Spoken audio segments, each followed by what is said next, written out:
It's 3 o'clock, and our next committee meeting of the day is the Budget and Finance Committee.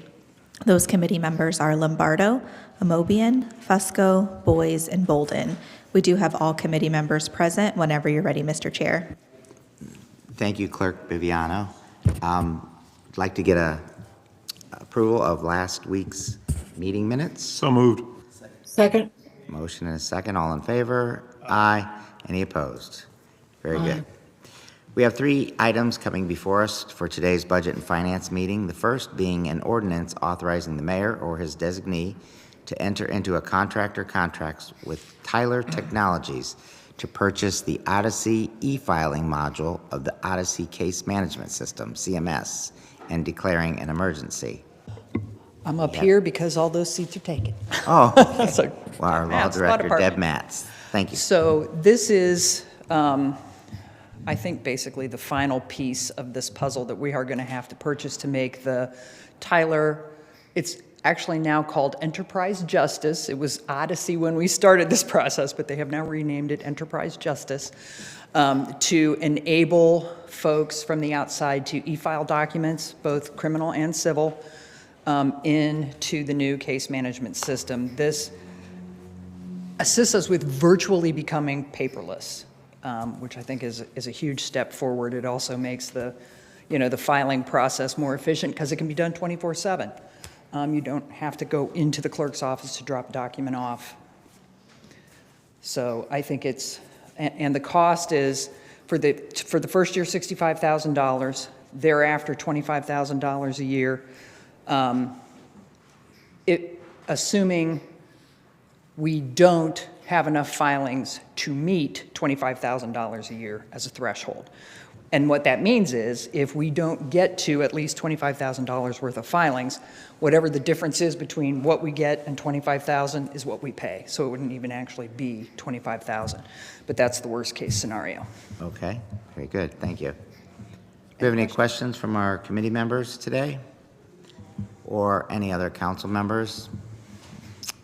Don't see any. Your pleasure today would be? Consent would be fine. Consent agenda? Okay, can I get a motion for consent?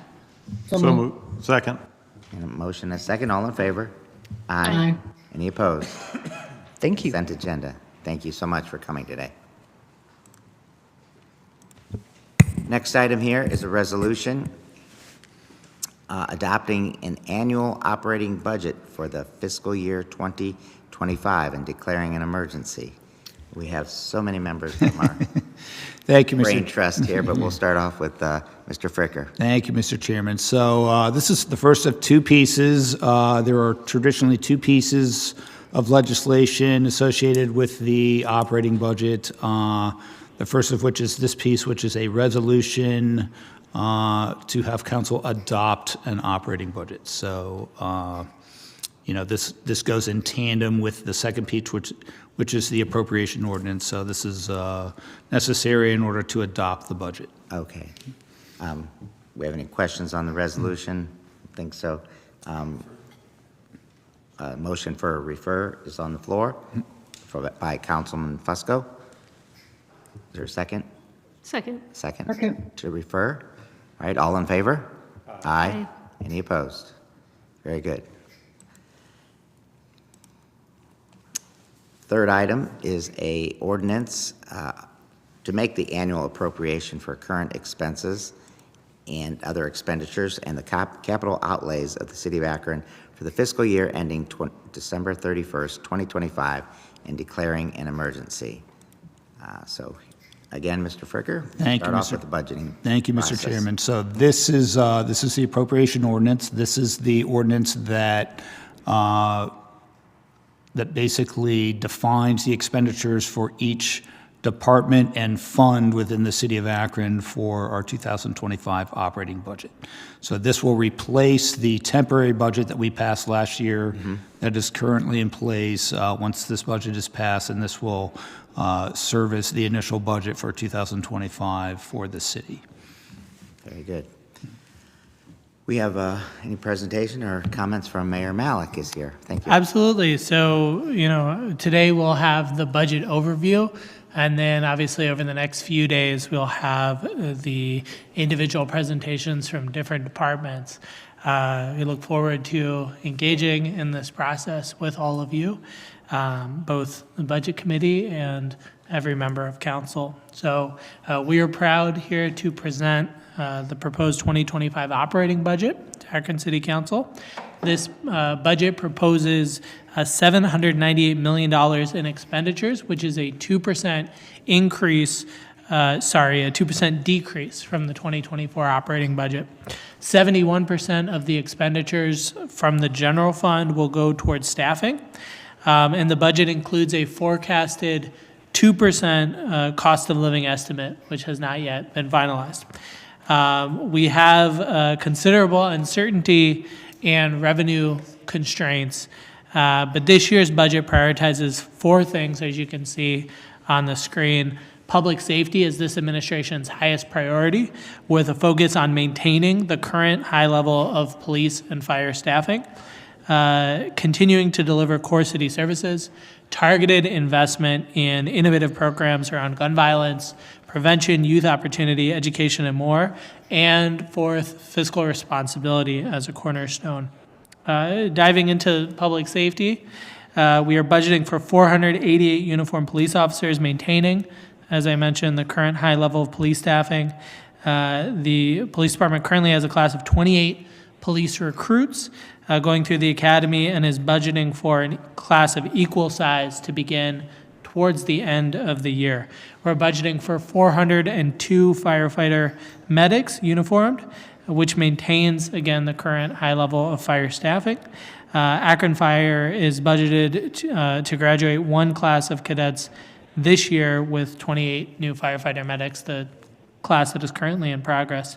That is with 75 of those roles between police and fire that are coming off of federal grants with an annual cost of $7.5 million that have been paying for those roles over the last several years that are now being allocated in the general fund. So that creates additional significant pressure to the general fund. We have $1 million investment to replace cardiac monitors in our EMS vehicles. They have largely reached the end of their useful life. We are filling a role to manage public safety, the public safety department, in partnership with our chiefs of fire and police, as well as our emergency management head, Chief Nacco. In addition, we are forecasting a responsible increase to the Police Oversight Board's operations, primarily for case management software and some other things, as will be discussed in the coming days. Talking about core city services, as I mentioned, 71% of the general fund budget goes to staffing costs. But this is what makes our city government tick, is the team of 2,000 employees that we have doing that critical work each and every single day. We'll be selling our aging fleet of trash trucks and leasing 26 new trucks, which will create long-term cost savings and it will increase reliability of our service delivery. We are upgrading the automated vehicle location AVL system, what you will come to know in the coming weeks and months as the Samsara project in all of our public service vehicles. This will help improve the functioning of our mapping and service delivery within those vehicles, including our plow vehicles and including the internal and the public dashboards that we have for public service. We're also increasing staffing in plans and permits. We know how important it is to expedite plans and permits and process those issuances, so that will be helpful. Third, as I mentioned, targeting specific strategic investments. We are budgeting $125,000 to pilot an expanded pre-K and childcare initiative that we'll be working on with a variety of stakeholders, primarily focused on workforce recruitment, training, and professional development. We're allocating $73,000 for a hospital-linked violence intervention coordinator This is a proposal that has been discussed with hospital systems over the last few years and will be an important piece of our ongoing ecosystem that we're building to reduce and prevent youth violence. We are allocating $125,000 to Youth Success Summit to continue investing in out-of-school time opportunities for Akron's young people, and allocating $100,000 in new funding around sports and wellness programming. We know how important it is to support particularly our smaller nonprofits that do a lot of this work of delivering sports and wellness programming in our community. Finally, before I turn it over to the illustrious team of finance professionals that I'm honored to sit amongst, I did want to just touch briefly on fiscal responsibility. So as you all know, as we all know, we are, as a city government, working to address longstanding issues around the city's federal consent decree for our sewer systems. We are also facing significant uncertainty around federal and state dollars. In the past few weeks, I have traveled to both Columbus and to Washington, D.C. to make the case for continuing federal and state support, as well as, frankly, increasing federal and state support. We also are dealing with the loss of ARPA funding, which, as we all know, has been slated to be spent down, as well as those safety staffing grants that I mentioned, which again supported 75 roles across our safety forces. The loss of these revenues creates financial pressure on the general fund. Even with decreasing the overall budget from 2024, we must utilize several funding sources in order to balance the forecasted $13 million shortfall between revenues and expenditures. So in 2025, this budget is being balanced by $8 million in interest earnings from ARPA funds, as well as a $5 million drawdown from income tax floor funding. This will allow the city to maintain its current level of general fund cash balance, which is just short of $30 million, $29.9 million, which is equivalent to 49 days of cash on hand. It has been a lot of work over the last few years to really make sure that that general fund balance is sitting where it has. For a long time, it was far below that number, but it is not high enough. The goal for our city to be fiscally responsible is to get to and maintain roughly 60 days of cash on hand. So as mentioned, there are other financial uncertainties. At the federal level, it's not just one-time grants that could potentially move forward or not. It's also some of the formula or annual grants like the CDBG program, like the home housing program. Those two programs themselves are estimated at $9 million in 2025. We also are still waiting for a final decision on whether we will be required to construct the last project in the CSO sewer program, this enhanced high-rate treatment facility, the EHRT, which would cost, it's currently estimated at over $200 million. The city is currently in litigation as to substituting out that project for a less cost-intensive project. The estimate of that project, as we all know, has grown significantly from when that order was signed a number of years ago.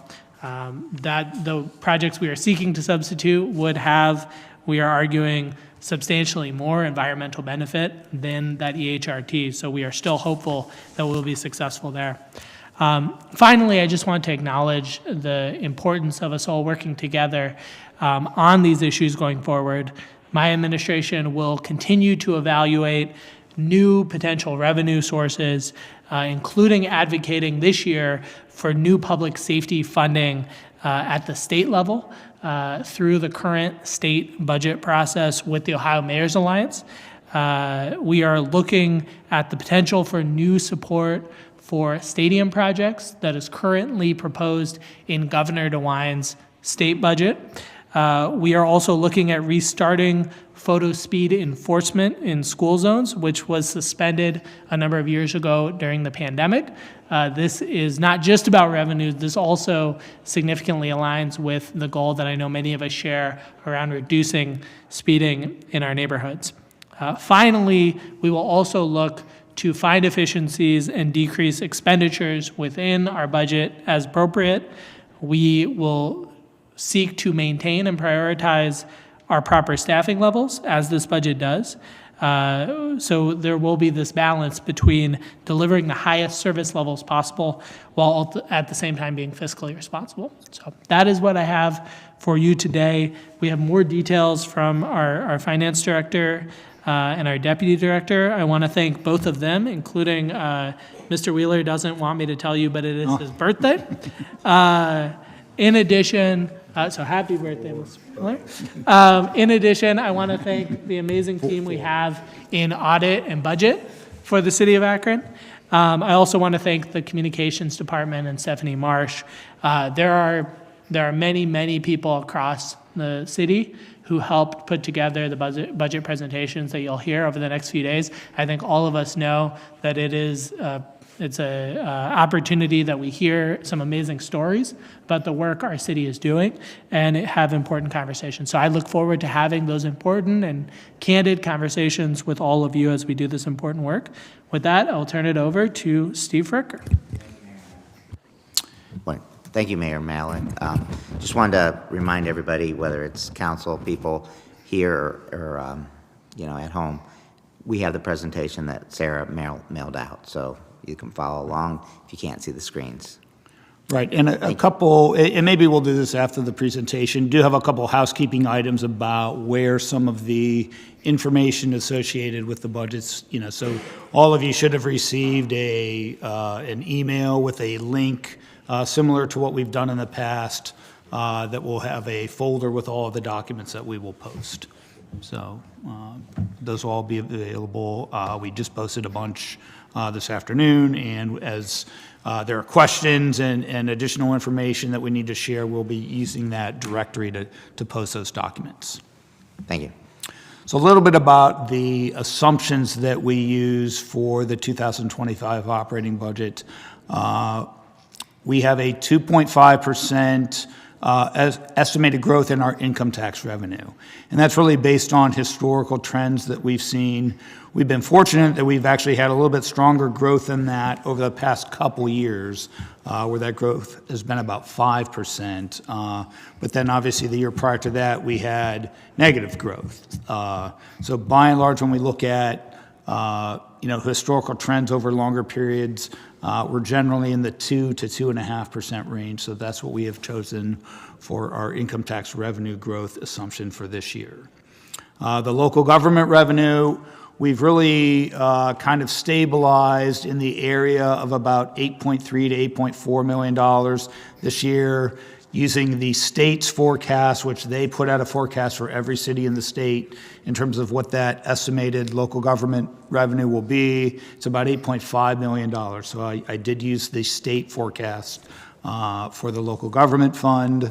The property tax revenues, obviously we had a large increase for 2024 that was based on the reappraisal of property that is done every 3 years. It was actually the 6-year major reappraisal last year. So Akron did see its assessed valuation go up by about 25%, and that is indeed what we saw in terms of the increase in our property tax revenues for last year. For this year, we expect that assessed valuation to stay approximately the same, so we are not expecting any growth in our property tax for 2025. And then, as the mayor mentioned, we'll be using the interest that has been earned with the ARPA funds as one of the revenue sources in the general fund this year in order to balance the general fund operations. Okay, on the expenditure side, the budget includes a forecast of 2% cost of living increases. This is based on the fact that one of our bargaining units does have an agreement in place for 2025. That's our AFSCME bargaining unit, so they have 2% wage increases, so we applied that to the entire city. As the mayor did mention, we are currently in negotiations with the other 3 bargaining units. So with police, fire, and CSPA, we are currently in negotiations with them. And also, as the mayor mentioned, the general fund, a big part of what you will see in the budget this year is the fact that the general fund is assuming the cost for both police personnel and fire personnel that were previously funded by grants that we received. So the fire department had 2 separate grants that funded 25 firefighters each, and then the police department also had federal funding that covered about 24 police officers. We actually do have one smaller grant in place for police this year, but it will only cover about 4 police officers for this year. So the grant funding for safety forces has gone down quite a bit, and we'll be covering those costs out of the general fund in 2025. In terms of our healthcare costs, we have done a pretty good job at keeping those costs stable. So we are not increasing the chargeback that our self-insurance medical fund charges back each department for the health claims that we pay. So we are keeping that level at $1,800 per full-time employee per month. So we're not increasing that amount for this year, but that's something that we always keep our eye on in terms of whatever healthcare inflation might occur that might have to be raised in the future. And then in terms of our ARPA fund, one of the things you'll see is that this year's budget is in total lower than last year's budget. And the primary reason for that is the fact that the ARPA funds that we have been spending over the past couple of years, we're coming to kind of the final phase of the ARPA program, and we'll only be spending about $25 million of ARPA funds this year. Okay, and then we have some uncertainties about what's going to happen in 2025. So one of which is something that's been in the news a little bit lately is the fact that municipalities are supposed to receive allocations of the revenues collected from marijuana sales in the state of Ohio. So that was part of what was passed with the ballot initiative, but there's been a lot of uncertainty as to whether or not that will come to fruition or not. So we have not received any money to date from the state of Ohio, nor has any other city within the state. So there is a little bit of uncertainty. We did receive word from the state auditor's office that we are expected to book a receivable for that revenue on our financials for fiscal year 2024. So we do expect to have more information in the near future about possible marijuana revenues being distributed out to cities. We do have about $1.25 million of that revenue included in the revenue forecast for this year. And then obviously with everything that's happened, with the new administration, some of the directives we've been hearing about regarding federal funding, we have been able to continue to do our draws, for example, for our HUD money, for the CDBG and home programs. But nevertheless, there is some uncertainty about that. To the city, that's over $8 million of federal funding just for CDBG, home, and the enterprise, the emergency solutions grant that we get that funding for. So, that's something, again, that we're keeping our eye on, and hopefully we'll be able to receive those dollars as they have been allocated by Congress to us, in previous years. And then the mayor also mentioned this, we are still determining what the full scope of our CSO improvement projects will be. The last project is this EHRT project, and so we're still waiting to see, if we're going to have to do the full scope of that project or a more economical project that will cost less money. So, and then, as we mentioned, we are in negotiations with 3 of the 4 unions. So now that we've covered our revenue assumptions and our expenditure assumptions, we're going to talk for a few minutes about how we budget these into Workday, our chart of account system that accommodates all of our financial transactions. And so we start at the ordinance level, which we appropriate, as you've seen today, by two categories, primarily wages and benefits, and then by the other category, which includes all of our discretionary and non-discretionary accounts. So for us, we talk about internally how wages and benefits equates to account type 61 and 62. These here are informational, just so you understand, but at a high level, our 61 series is for salaries and wages, while our 62 series is for benefits. That includes healthcare, unemployment, workers' comp, pension, and Medicare. From there, we break it down into the other category of the ordinance. Our discretionary accounts is first and is covered by our 70 account series, which includes supplies, pretty much our office supplies and anything we need to do day-to-day operations, including fuel and oil, postage, and medical. Our 72 series is all encompassing of training, education, and travel. And 73 represents our equipment costs. So any vehicles that would not be considered a capital expenditure or building furnishings or furniture would be included in the 73 series. As we move into our other non-discretionary accounts, this is where a bulk of the activity occurs that would start at our capital budget and flow into our operating budget.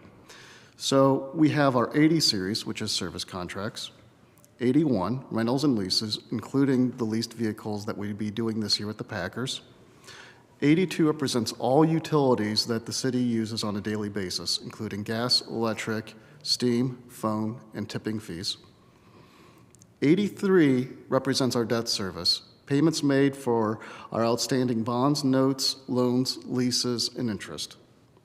And 84 is our annual costs related to insurance and covering the city's various insurance claims, including medical, liability, and property.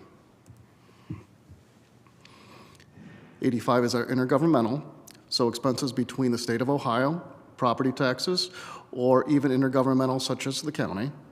86 is truly the bulk of our equipment, construction, and property, what translates down from the capital budget. Our 87 series represents interfund expenses that are charges that we make between various funds for various purposes, some of which, like the healthcare charge, have been discussed already. 88 are other contractual obligations, primarily related to contractual uniform purchases and remittance of taxes and assessments. And then 89 other expenditures which truly don't fit anywhere else, including one-time grant disbursements from the city, fees and licenses, and refunds, such as our income tax refunds. Now I bring to you our comparative statement for the general fund showing 23, 24, and 25. Beginning at the cash balance of January 1st, 2023, we had a general fund balance of $25 million, and to date we've been able to increase it ever so slightly to get to a $29.9 million balance that we are referring to today. We have a more detailed account by expense category that's attached to the appendix as part of this presentation. So we're projecting $223 million of revenues and $223 million of expenses for operating 2025. As the mayor talked about, a metric that he mentioned that we've not traditionally shared before is the days cash on hand. So we decided that this was a metric that we would like to share with council to understand why this is so important. And going back to 2009 and 15 years ago, our days cash on hand, the blue line that's represented here, represented approximately 12 to 14 days cash on hand at a general fund balance of $5 million in cash. In 2017, that is the year that this council authorized the sale of the cell tower leases, we were able to increase it to about 10 million general fund cash balance and about 25 days cash on hand. Best practices as defined by the by the Government Finance Officers Association, the GFOA, is to have about 45 to 60 days cash on hand, with the city trying to maintain a healthy cash balance of 60 days. In 2020, when we received the CARES Fund, our cash balance got up to about 27 million, and we did exceed 60 days briefly. But as the COVID ended and we started to see recovery from the pandemic, our cash balance decreased because our cash expenditures increased proportionally. And as our cash expenditures increase, and we've done a better job of maintaining a healthy cash balance, that still puts pressure. So the effects of inflation can be shown differently as whether it's for the cost of materials or labor, but it puts an additional strain on the city, which is what you can see is the difference between the blue line and the 29 million cash balance for the general fund. And we'd also like to show that over the past 15 years, this city and this administration have done a great job of maintaining revenues against expenditures. The anomaly, once again, is 2020, and that is due to all the activities and amounts, and the amount of decrease of expenditure as related to the effects of COVID. We quickly recovered in 21, and we're pleased to show that we are balanced in 2025. So, as we previously mentioned, we'd like to once again mention briefly what that means. And so in order for this to balance, we are using that $8 million of accrued interest earnings from the ARPA funds to make this general fund budget balance. We're drawing down $5 million of funds from the Issue 4 funds, the Police, Road, and Fires Fund, commonly referred to as Issue 4, and we're covering these revenues with $13 million to make this work.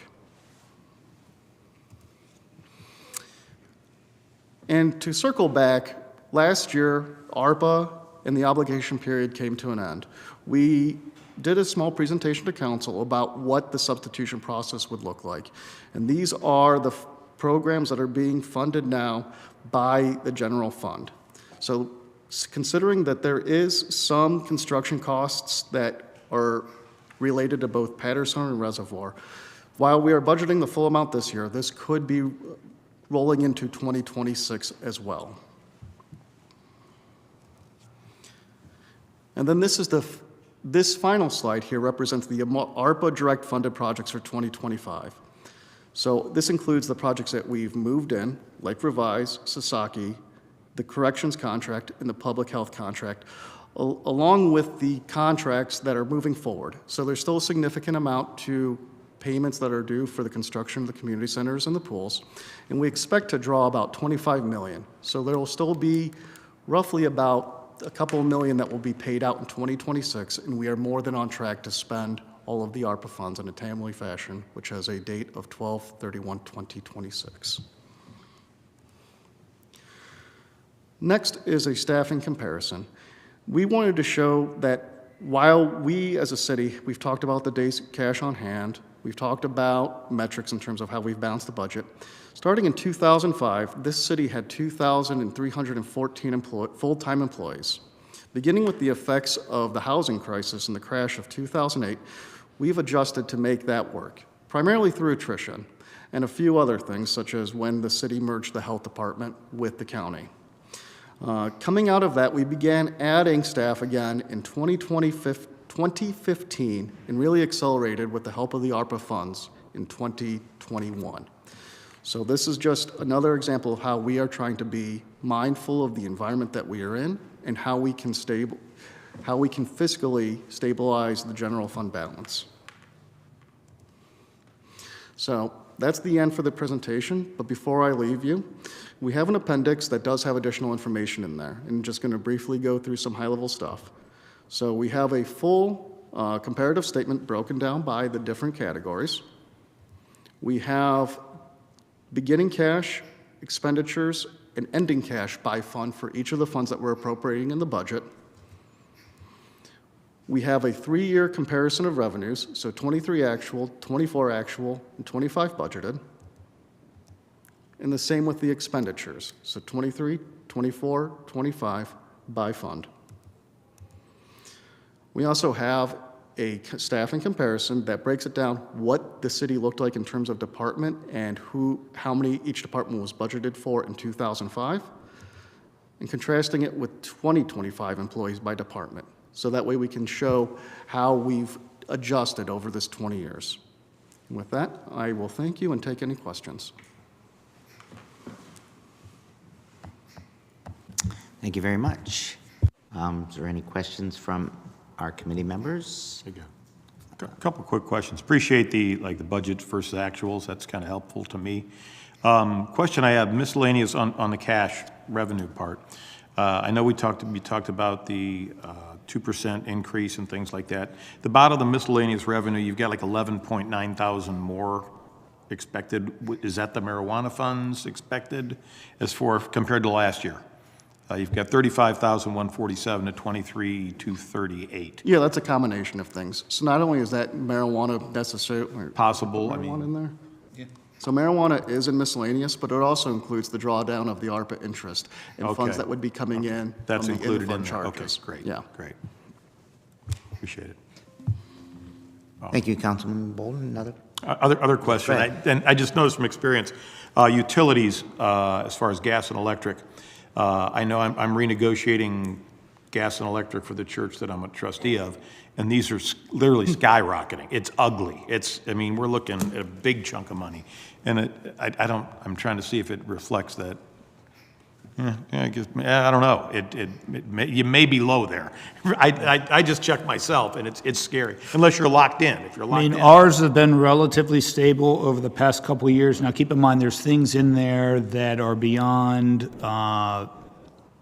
there's electric, gas, steam, and then our tipping fees are actually in there too. Right. So there's some non-traditional utility costs that we have in there that are not, something that residential households have. Are we locked in for another year in rates, or we're renegotiating rates? Or I don't know that. I just wondered. We're in the For gas. aggregation. So. Okay.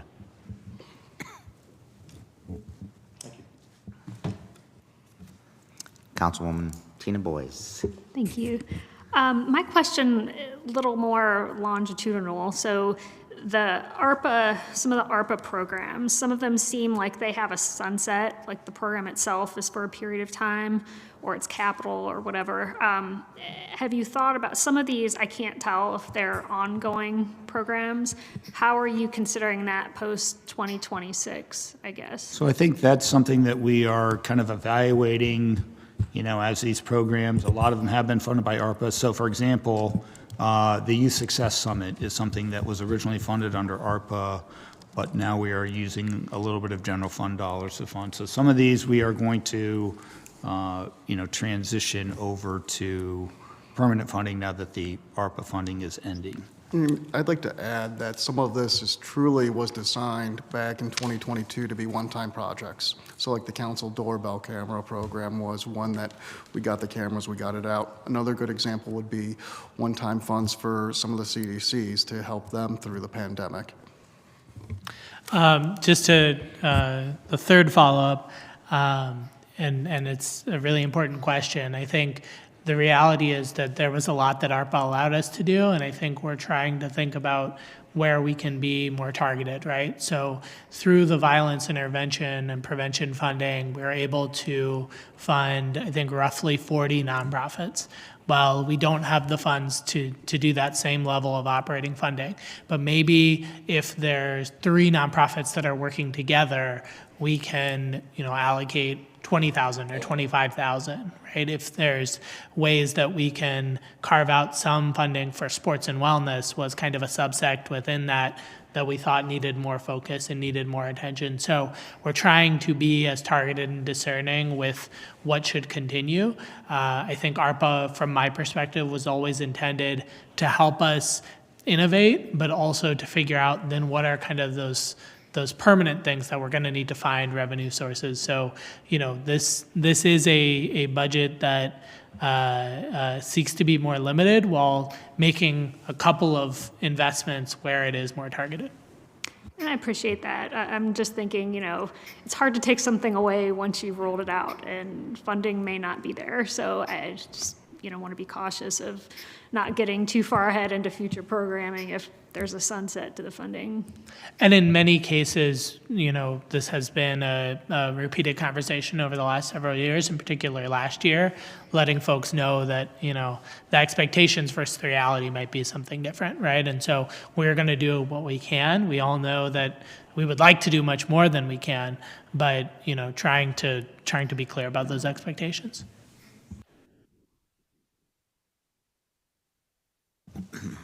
My question, and if we're going to get into more detail with this on Tuesday, Wednesday, Thursday, you could just let me know. But the allocating $73,000 for a hospital-linked violence intervention coordinator, can you explain that a little bit?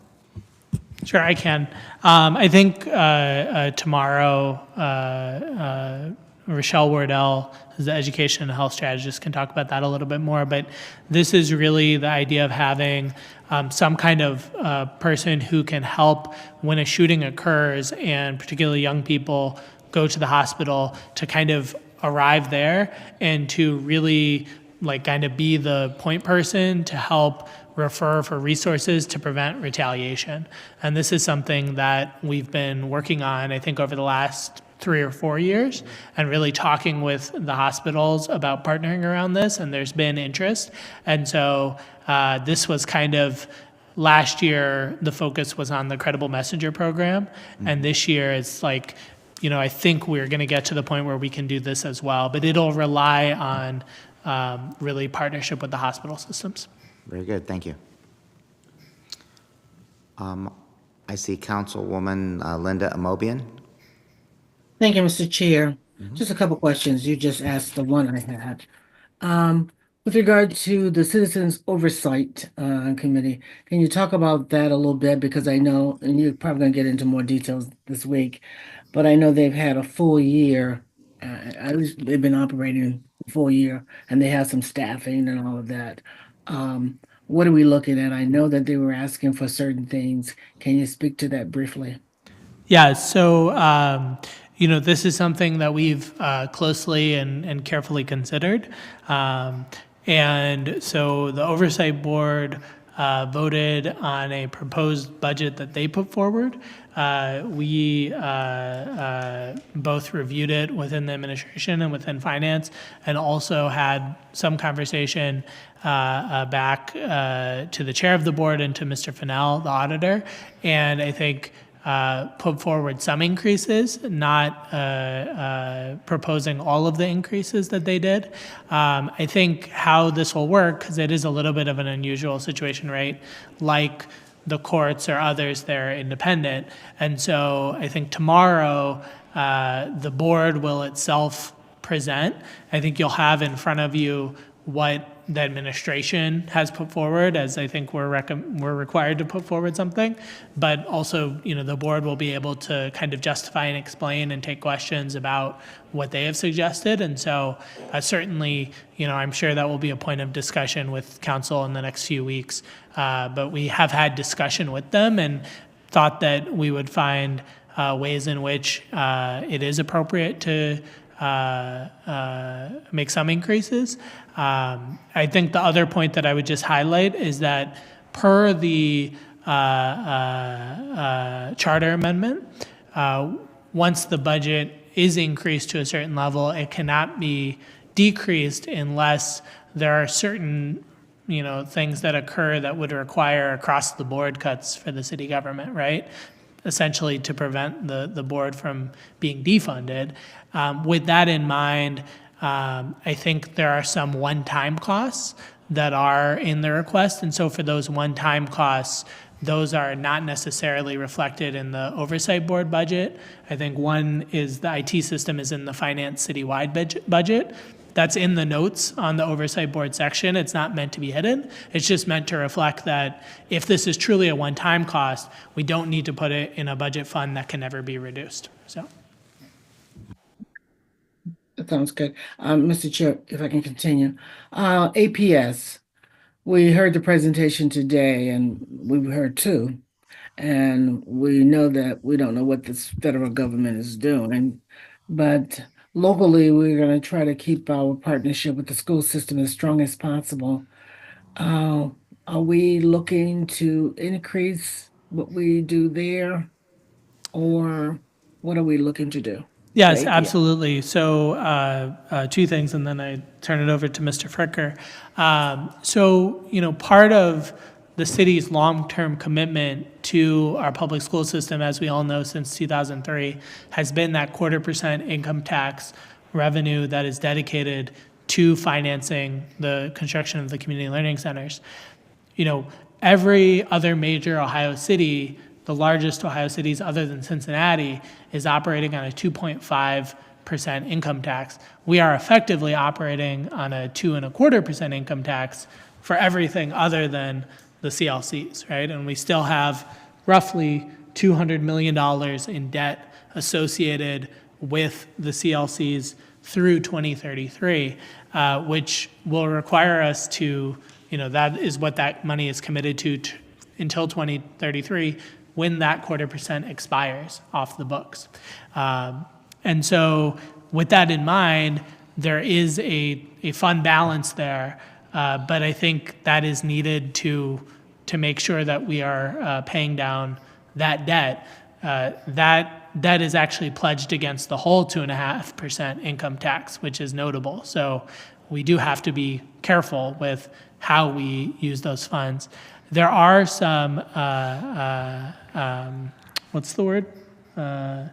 Unencumbered proceeds, bond proceeds. There are bond proceeds that were allocated but not spent yet, that are subject to the Joint Board of Review. And so I think we're working on getting a Joint Board of Review meeting scheduled between APS and the city to make sure that we are thoughtful about how, if at all, those funds might be used.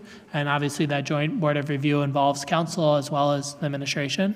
And then finally, and I think Rochelle can also speak about this tomorrow when she speaks, but the part of the idea of piloting some improvements around workforce for pre-K and childcare is intended to support the education system. And that's as part of kind of a coalition of stakeholders that we've been working with, including the Early Child Resource Center and others. So. Good. Okay, thank you. Tina Boyce? Oh, Oh, I'm sorry, were you done? I just had one more question, and it may be quick. I know we're going to get into details. When we look at our safety forces, where are we now? I know you said 488 for police, 402 for fire. Are we close to those numbers now? So fire is near the top. So fire is really at, I think I looked at, they were at 401 within the last week or so. So they're basically at full strength. Police is at, I believe they're at 460. In fact, I just wrote the number down. And Steve, with fire, that includes the cadet class. Correct. Right? Yep.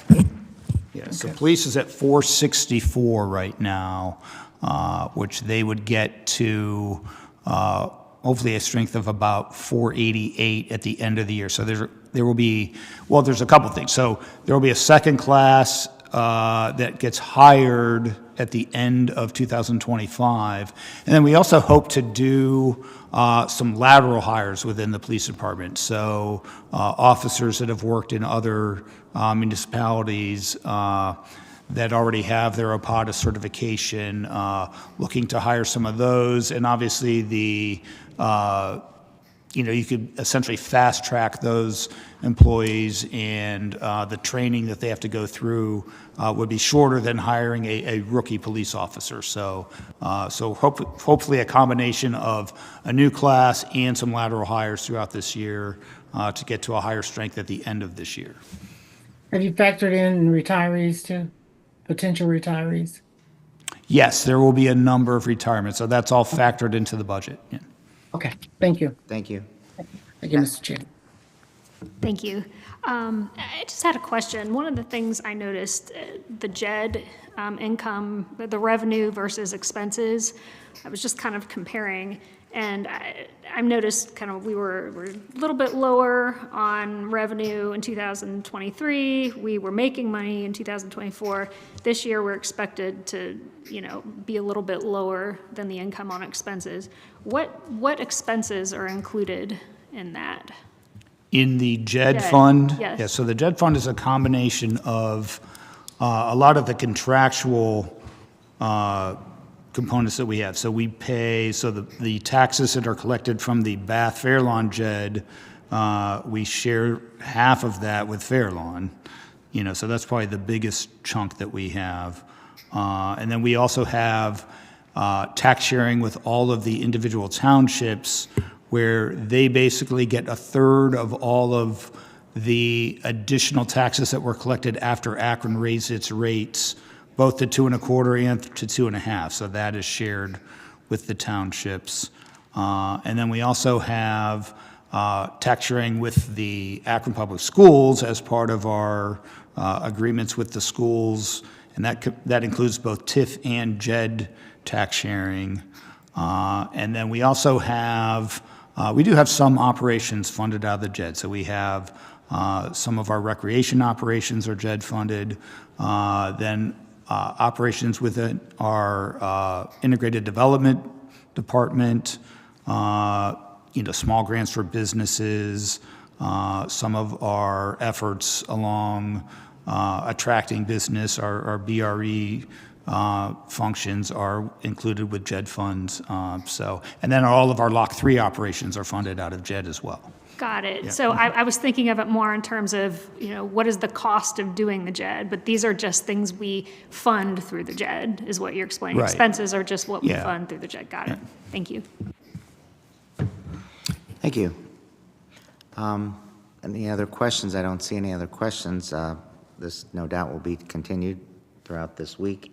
So at this point, I think I can make a motion, or is there a motion on the floor for time? Or refer? Okay. We have a motion to refer? So move. Second. All in favor? Aye. Aye. Aye. Any opposed? Very good. So we will continue with this. I thank you all for your time. The rest of the week. Didn't get a chance to speak, but thank you. This meeting is a joy.